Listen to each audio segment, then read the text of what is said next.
Welcome to the Purposeful MD podcast. As a physician, you've sacrificed so much of your life for other people, your patients, your family, your friends, and your colleagues. What would it feel like to spend time doing what you enjoy and to live without guilt? I'm your host, Dr. Laura Sutton, a family physician, certified coach, and business owner. If you're a medical professional on a journey towards your most purposeful life, a life with more time and energy, and ultimately more joy, then this is the podcast for you.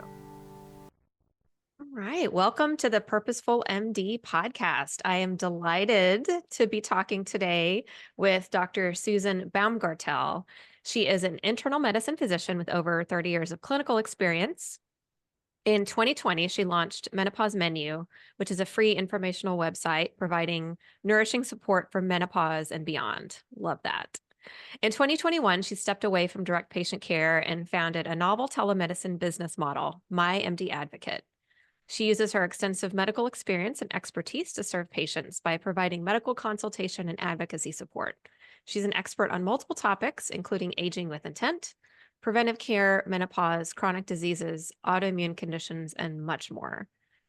She published her first book, The Menopause Menu, in 2023, which is an all-in-one gift book, medical guide, and recipe book for navigating menopause. Welcome, Dr. Baumgartel. Oh, thank you so much. It's a pleasure and a treat to be here. Thank you. Yeah, it's great to have you. So tell us about your story and your background and how you got to where you are now. Yeah. So actually, born in Seattle, raised in Ontario, Canada, came back for the rest. And my degree before medicine was in architecture and urban planning. So that was fun. And actually, I'm always kind of forever marrying art and medicine together. So that's always kind of a theme for me. Med school and residency was at University of Washington, Seattle. And I basically worked in a company that became a large company for 25 years, clinical medicine, full-time internal medicine. And then back about 2.5 years ago, peeled off, kind of pivoted, and along the way started my own business, which next month is celebrating its second anniversary. And it's My MD Advocate. And it's really a way that I felt I could better serve patients. I knew I wasn't ready to retire, but I thought, how can I still give back and care for people? And it was really exciting to develop this model so that I can really be there. It's a telemedicine-based platform, and I do medical consultation and advocacy work. That's awesome. I love that. I love that so much. I was looking at your website and read a little bit about, and I'd love to hear this from you, how you were taking care of patients of all ages.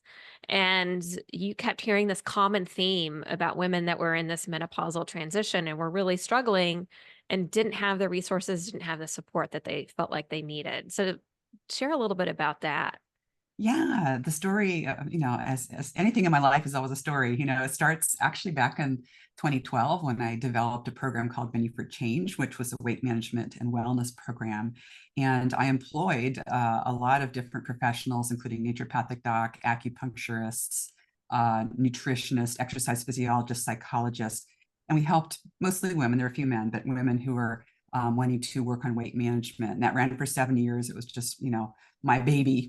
And then I sunsetted that program for a number of reasons. Just really our big organization was being bought out, and I thought, the signs on the wall. And so that was kind of the stepping stone toward developing what I ended up calling my website, Menopause Menu.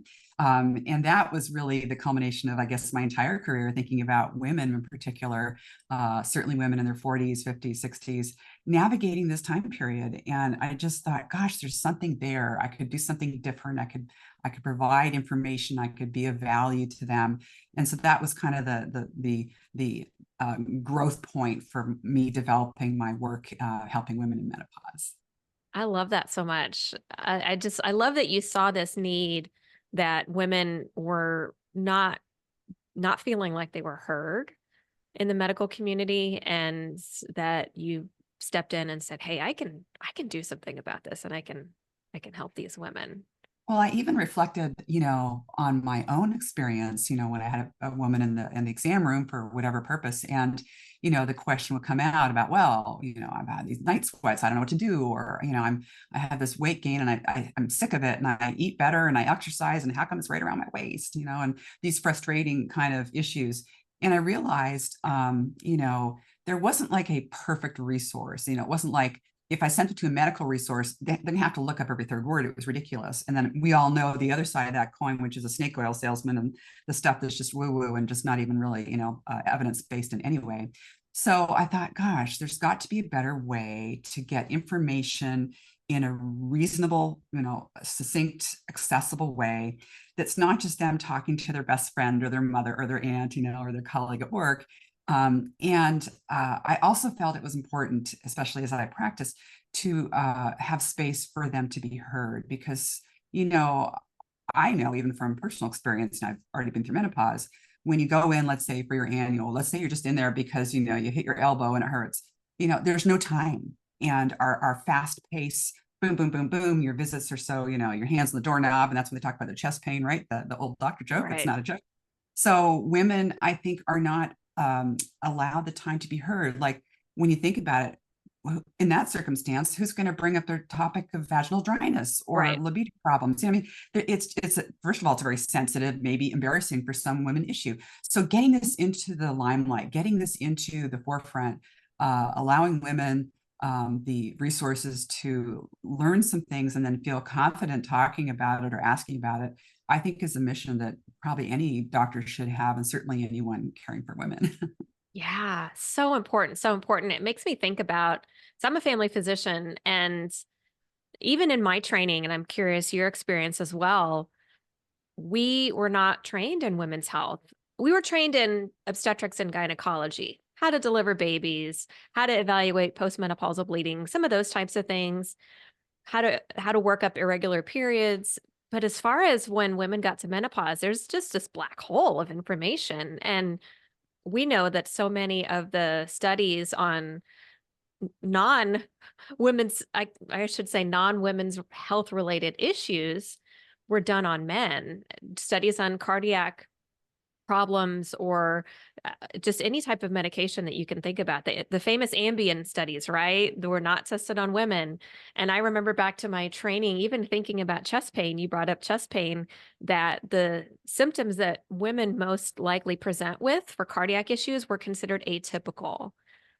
But we're half the population. So why are those atypical? They're just different. So I'm curious as to your perspective and how you really gained that knowledge that was missing, and at least in a lot of medical training when I was training 20, 25 years ago, it just wasn't there. No, I completely agree with you. And I feel like part of my process has been experiential and, cumulative experience over time. I think also you have to have an interest in something or you have to be curious about it. One thing I was thinking about that actually happened fairly recently after I wrote my book called The Menopause Menu. I'm having these book groups and what book parties. Basically, like someone that knows me will say, "Hey, I want to get 10 women together and come over. If it's in town, I'll come over. But it's not at Zoom." And so this one party I went to, really wonderful group of women. I only knew one, and we're sitting around in a living room, and everyone's kind of curious about ask me questions. And the theme that comes up that kind of blew me away, but didn't blow me away. This one woman said, almost very defiantly, like, I don't know about you doctors kind of, attitude. She said, well, I go in and I'm having these hot flashes and I think I have brain fog and I don't know what's going on. And I felt like I was gaslighted. I said, what do you mean by that? She said, well, my doctor said, well, I'm too young. I said, well, I didn't want to ask how old she was, but she said, well, I'm 43. It's like, well, and then she went further. And then she said, well, we talked about it some more. And it was a female doctor. She said to her, well, to be honest, I never had any training in how to diagnose or treat menopause. And that's when this woman said, I just had to go elsewhere. And guess what? Of course, she went to an alternative medicine, kind of arena. So I heard this more than once. And I thought like, wow, this is a disservice to women who are hopefully trusting or could be trusting their physician to listen to them and to think about what's going on, to be thoughtful and careful. But is it a system complaint? Yeah, probably is. The timing, who has time, or maybe an access issue. Was it that particular doctor? Hopefully not, but maybe it just wasn't, in the moment, it wasn't something that they could converse about.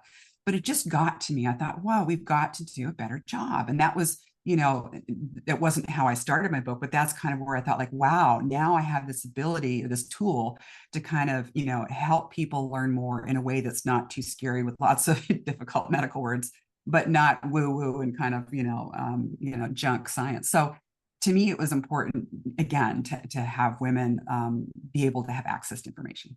Yeah, I love that so much. And I love that you're focusing on how to get information in the hands of women that are going through these symptoms, and also to other clinicians, recognizing, like you said, that we don't really get this training that much unless you go into reproductive women's health or something along these lines.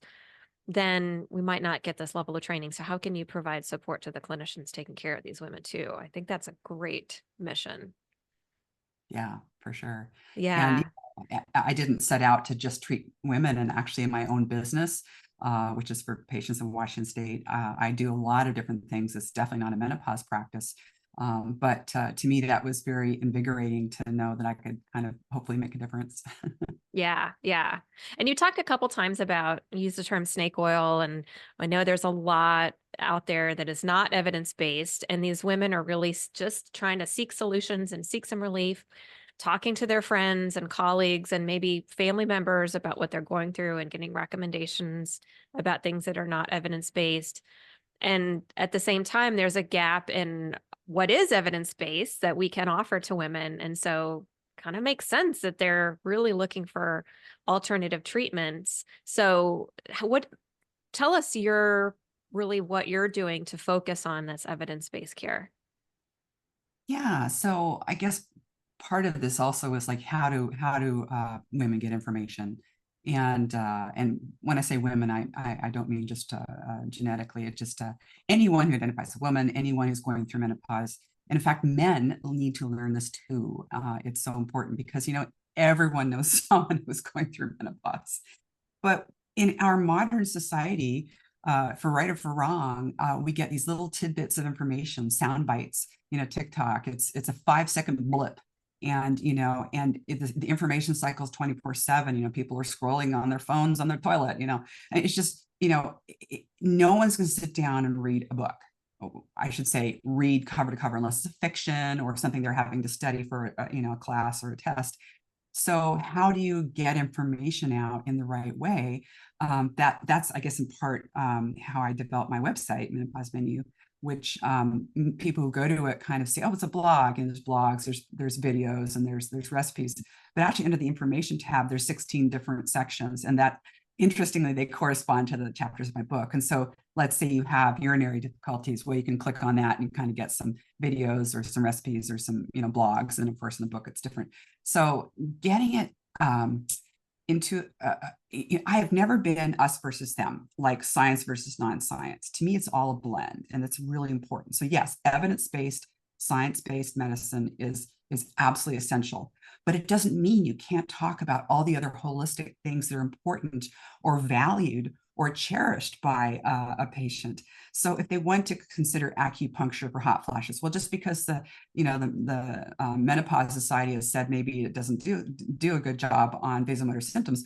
Well, if this person feels good and better doing that, and indirectly maybe they have some changes that then reduces their hot flashes, bingo. So I like the fact that you can kind of put it all together, and it serves a lot of different people's needs. Yeah, definitely that non-judgmental approach, which I really appreciate in what you're saying about, hey, if this works for you and it's not harmful for you, then certainly try it if this helps with your symptoms. So, yeah, just because, and we know this, just because there's no evidence means, or it doesn't necessarily mean that it's not going to be helpful in some situations. So, Yeah, and I took that approach as well with hormones, because that's a huge topic. You can't talk about menopause without talking about hormones. And when I wrote about this in my book, I thought, this is not going to be hormones versus not hormones, or like everything is solved by hormones, or don't take hormones. It's not going to be polarized. And so I wove that into a lot of the different topics, as of course it's an option. And for some women, it's the only option, pry that away from my cold dead hands, right? Mm-hmm. For other women, it's like, no, I never want to do that, And so it allows the space to look at all those options and not labeled as like, you got to be on it or don't ever take it. And that to me was important, again, when you're giving, especially a woman who's busy and maybe they're midlife and they're balancing so many things. They want to have choices. They want to be educated, but they also want to have choices. Yeah, definitely. So if a woman comes to you as part of your telehealth practice and is suffering from some of these symptoms, she's in her 40s, 50s, what do you do with her? So I'll first just preface that my practice is not primary care, and so I don't prescribe, I don't treat or manage. I consult. So actually, I had a woman who reached through me through the North American, the Menopause Society website, found me. Turns out she was in Washington State. Yay! So I could see her, and she's been working with me every month. And initially, it was really managing her horrendous night sweats and hot flashes and just the brain fog and all that stuff. But then it gradually transitioned to, life journey, like her mother who was having issues, or just her job stress, and just, things with her kids. And just, in that way, it's almost like a medical coaching or medical, I call it consultation, but medical coaching. And so, yes, it's kind of with the menopause stuff in the background, but that's not just the focus. But there did come a point where I thought, you know what? Whoa, you really need to consider hormones for lots of reasons. We talked about those options. And I was able to, again, kind of advocate for her and help her connect with an OBGYN. And it really made a huge difference. So it's kind of partnering with someone and kind of peeling back all those layers, or so many layers, and then kind of deciding what's at the root. Is it just menopause? I shouldn't say just, but is it menopause, or excuse me, are there other things that are factoring in? And I guess that's probably what any really good primary care doctor does all day long, right? You and I, Right. and so it's simplifying what we do, but it's also allowing the time for it. And I think that's the value when I kind of set out to do my own business, is that I had time, and that's just golden.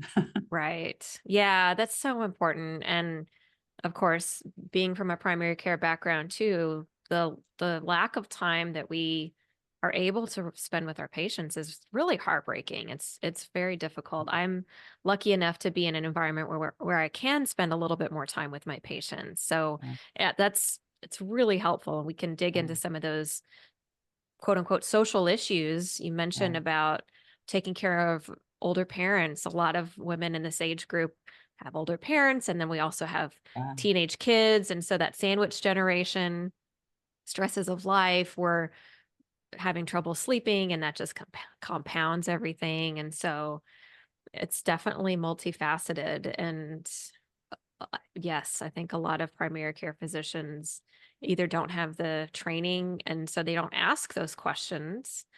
It's not really typical to ask about, like you said, vaginal dryness, libido, urinary incontinence, and sometimes those things are embarrassing. And if a woman has had a negative experience with a clinician in the past, she's not likely to bring those things up. Yeah. And then she'll go to her best friend or her aunt, or, Right, right.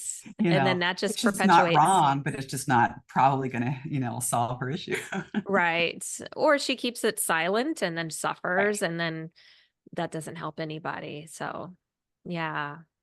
What's been the best part of this journey for you?